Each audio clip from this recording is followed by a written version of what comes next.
Hope everyone is keeping well. I just felt that I should do a video that speaks about the journey from being a student to becoming a quantity surveyor. So I'd like to really impress on your mind that quantity surveying can become I don't want to call it a lovable, because I'm not sure if English allows me to say lovable, but it can be lovable. You can enjoy quantity surveying doing it. I think for first years, it's about grasping the concepts, the regulations that govern how you do measurements, how you do descriptions, grasping the formulas, how to apply them in which situations. For second years, I'm referring now to the stream that's doing diploma. For second years, it would be essentially you going to site and you're experiencing how construction is done, and you're able to relate all the data you've been taught from first year. So ranging from construction technology, construction management, building science, so you'd learn maybe if you're working for a contractor, taking off drawings, tendering, liaising with subcontractors, liaising with suppliers, requesting for quotations, doing claims, etc. In consulting, you might be maybe doing measurements and compiling bills, but you'll be taking off mostly. You might go to site meetings with your professional quantity surveyor. You see how a meeting is conducted. You see how documentation. You might also be working on the softwares there. But for mine, I'd like to impress on you guys to really, really take construction technology serious, because the rule that I use mostly is that if you know how an item is constructed and which components enable the construction of that element to be realized, then it's easier for you to measure the item. For instance, if you know how roof trusses are made up and how they are put in place on site, then it's easier for you to measure that. But if you've never seen how a roof truss is made up, you don't know the types of roof trusses, you've never even seen it being hoisted in place, for you it might be a bit difficult. So I'm really trying to impress on you that you should use YouTube as a platform. There's a lot of videos, even if it's American videos.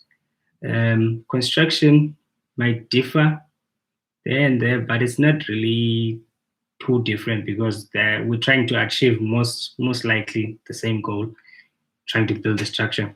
So some countries might have more advanced technology where they're using maybe fixing technologies that are a bit more advanced than ours.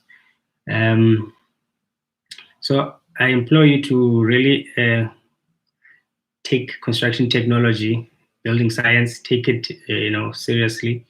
It will really assist you in compiling your measuring list.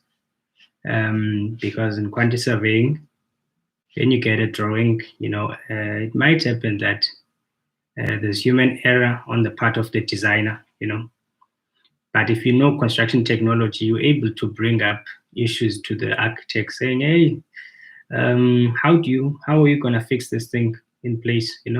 Maybe you forgot to design a detail showing you how to fix this certain item of work. Maybe let's say aluminum shop front doesn't show you the detail of fixing, So things like that, small things, that if you know construction technology, you are able to raise it in a meeting and say, because you don't want to do an assumption unless they give you permission to make your assumption, which is they should do it in writing because industry is very bad. So, guys, what I'd like to say to you, for you to be successful in your career in quantity surveying, you really need to familiarize yourself with the standard system of building works. That one is your guide. I know it might look a bit dull, it might not look, might not be enticing to read it because it's just black and white, but there is a standard system with pictures also. So you can just get that version if you'd like to interrogate a book with pictures. Maybe your brain works that way. But standard system guides you for your descriptions, for your units of measurement, because remember how you measure the item. The QS on the other side of the contracting side is going to price it as per the unit of measurement. So if you measure something in cubes, he's going to have to price it in cubes. If you measure it in number, he's going to have to price it in number. So we're trying to standardize the playing field so that we're all in the same page, because you're going to have to adjudicate his price. You'll probably have to develop your own rate if you are unsure of what he is priced there and see. Maybe you might have to interrogate his pricing and ask him, how did you get to a certain rate? So really you need to read your standard system. And with that, coupled with that, you need to be up to date with new technologies that are being used. So you need your construction technology, definitely. You need to watch YouTube. So if you're not familiar with a certain type of construction, let's say you get an assignment with a very difficult question, first just search it on YouTube, see if maybe it juggles your mind a bit, maybe get 3 videos. Most likely it will be that structure if you get 3 similar videos saying the same thing. So yeah, just try and get some literature on stuff before you do taking off, because if you cannot see how it's constructed, you're probably not going to be able to measure it, and you're definitely not going to be able to price it. So guys, another thing is memory.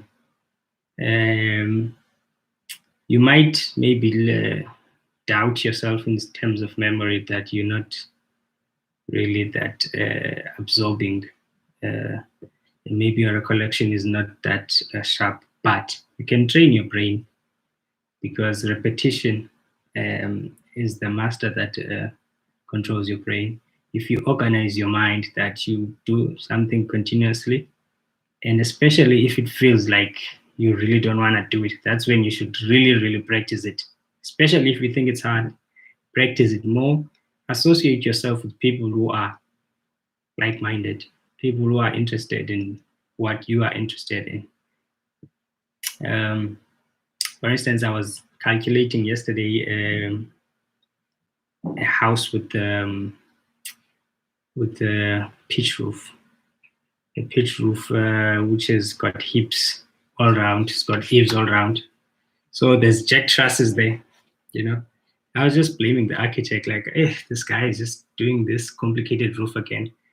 But I just thought, let me just measure it truss by truss up until I finish. Doesn't matter how long it takes for me, because if I do it once, it becomes easier. The second time I do it, third time it becomes more easier, fourth time, etc. So take one item at a time, even if it just feels like it's a lot of effort, but just take time and try to do it.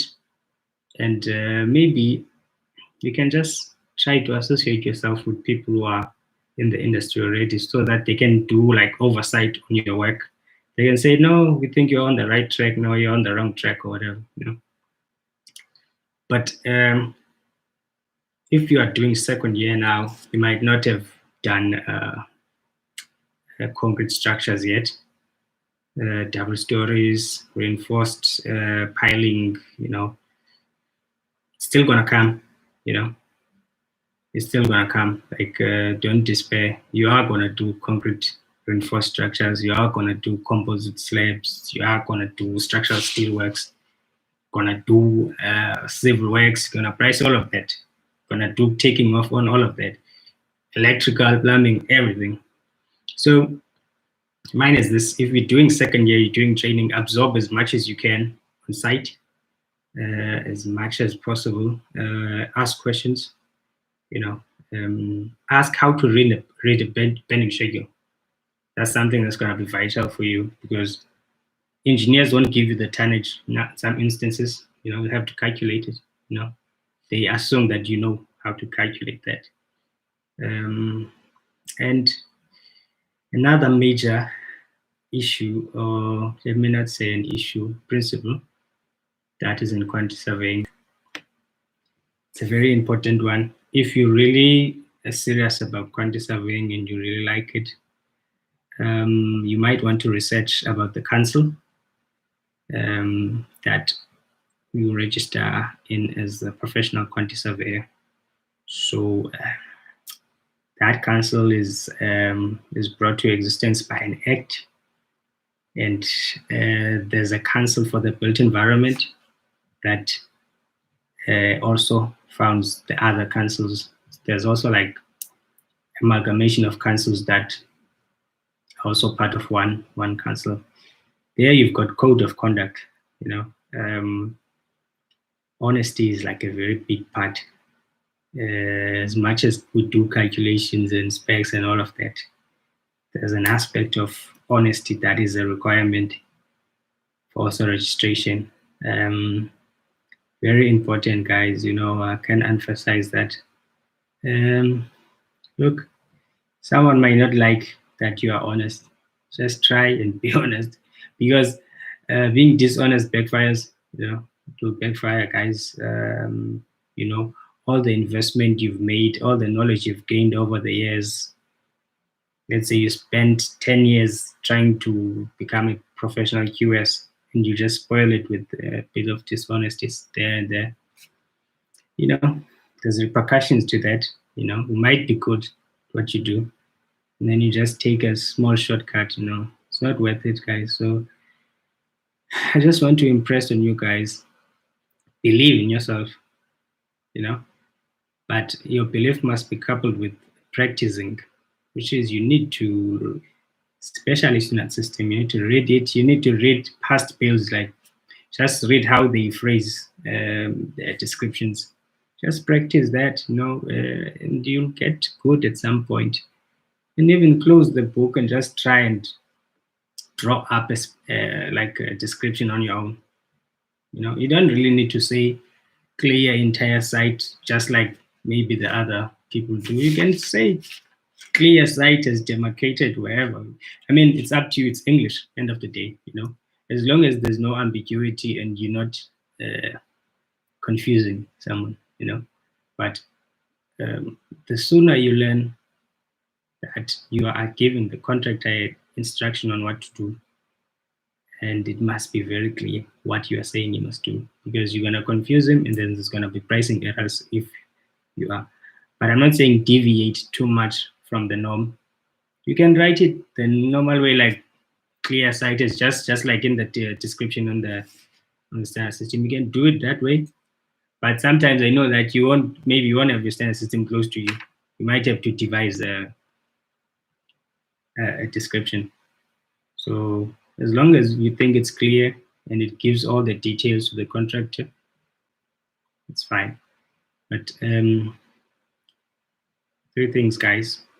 Standard system, please read that one. That's your guide, because that one gives us the standard platform on how to measure each item of work.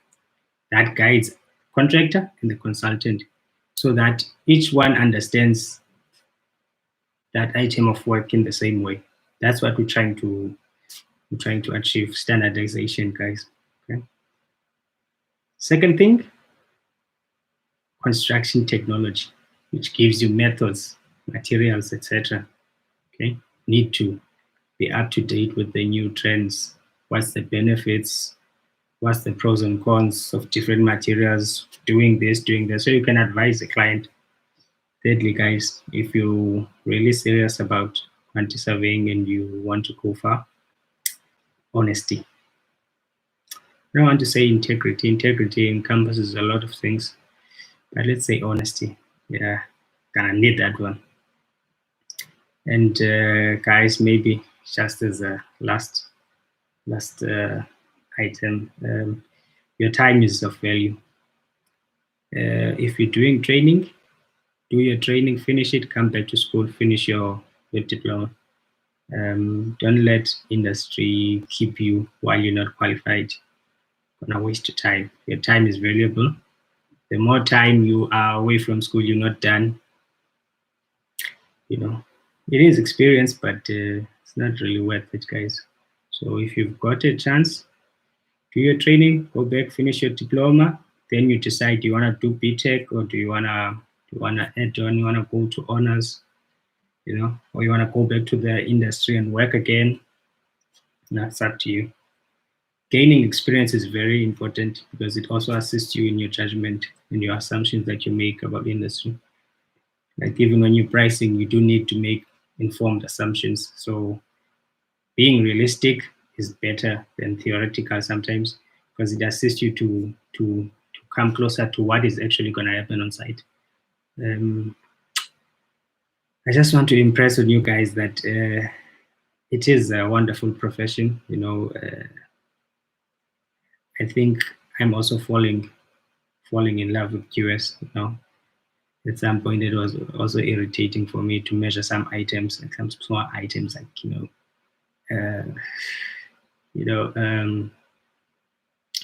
water reticulation really irritated me. You know, because you really need to know how the pipe work is going to go, and electrical, very irritating. But after you've gone to site and seen how the electrician does it, it becomes more clear. You know how your conduits are going to run. You don't just take the architect sketch and just take the pipes from where he's drawn it, because that's not realistic.